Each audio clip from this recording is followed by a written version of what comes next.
topic today is going to be the Trinity. Okay. This is not something you have to follow me in your Bibles with. You can, but I'm really going to be just referencing some verses here and there.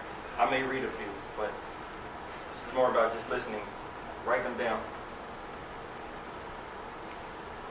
So this is basically a very short explanation of the Trinity, God's nature, who He is.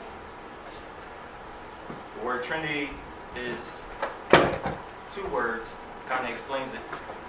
You have tri, meaning three, and you have unity. So we've all heard the three in one, God. So this is three having unity, three in one. So first I'm going to read from Isaiah chapter 44 and verse 6. This is quoting the Lord. Thus saith the Lord, the King of Israel, and His Redeemer, the Lord of hosts. I am the first, and I am the last, and beside me there is no God.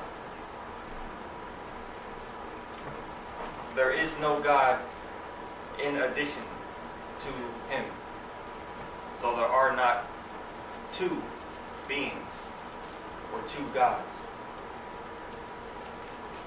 Now John chapter 1 verse 1 says, in the beginning was the Word.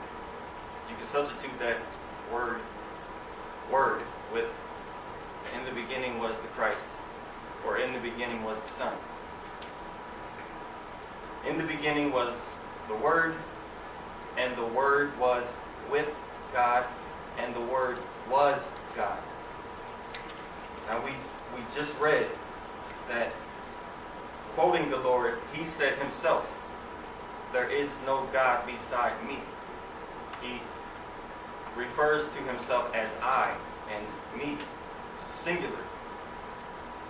And then John says that the Word or the Son was with God and was God. How can you be with God and be Him? But there only be one. In 1 Peter chapter 1 verse 2, the Father is called God. In Hebrews chapter 1 verse 8, the Son is called God. In Acts chapter 5 verses 3 and 4, the Spirit is called God. Three persons, all one person. They are different. They are different. Here's where it gets tricky for a human mind. They are different. Father, Son, and Spirit are different. Amen. They are different in person, and they are different in their works. It is the Spirit who indwells us, right? It's not the Son. It's not the Father. It's the Spirit. It's the Spirit who works in our memory, not the Son, not the Father. John chapter 14, verse 26. The Spirit brings back to our remembrance things that we heard from Christ. It is not the Son who does that. It is not the Father who does that. It's the Spirit. The Spirit reveals to us the things of God. 1 Corinthians chapter 2. That last half of that chapter. 1 Corinthians chapter 2 also says that the Spirit is all-knowing. That He reveals what God's thoughts. And on.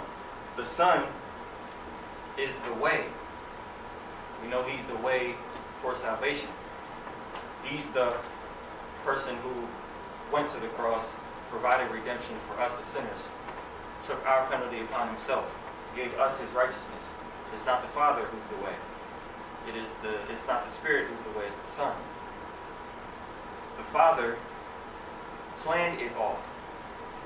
In Ephesians chapter 1, it says that it's the Father who predestined us to salvation. The Son did not predestine us. The Spirit did not predestine us. The Father did. They're all doing different things, and they're all different persons. The Father is not the Son. The Son is not the Father. The Son is not the Spirit. The Spirit is not the Son.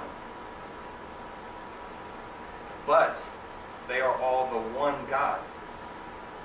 The Father is just as much God as the Son is. The Son is just as much God as the Spirit is. The Spirit is just as much God as the Father and the Son are. They are all equally Him. Amen. Amen. 3 persons, one God. In Matthew chapter 3 and verse 16,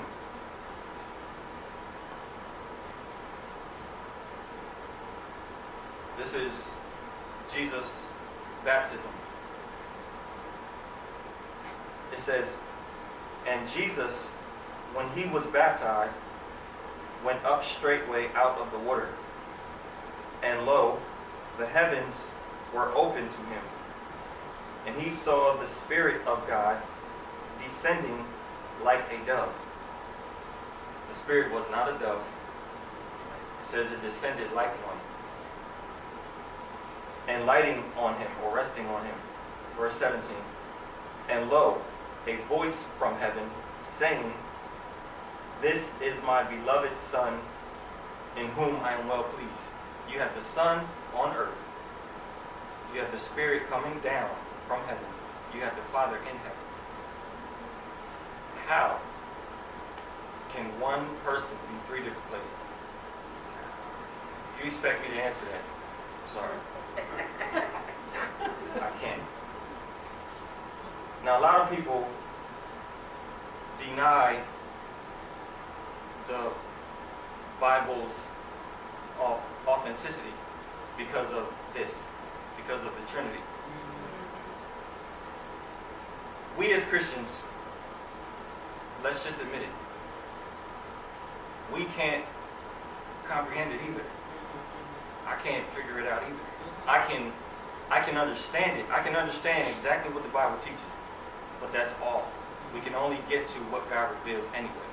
We can't go past that. Right. Otherwise, we're probably making something up. Yeah. But I can't fully comprehend this. I can't fully comprehend. As a human, I can't be somewhere and my body be over here. Yeah. It's not possible. So the things that a human mind can only get to, our minds are limited in what we can know and what we can understand. This is not a contradiction.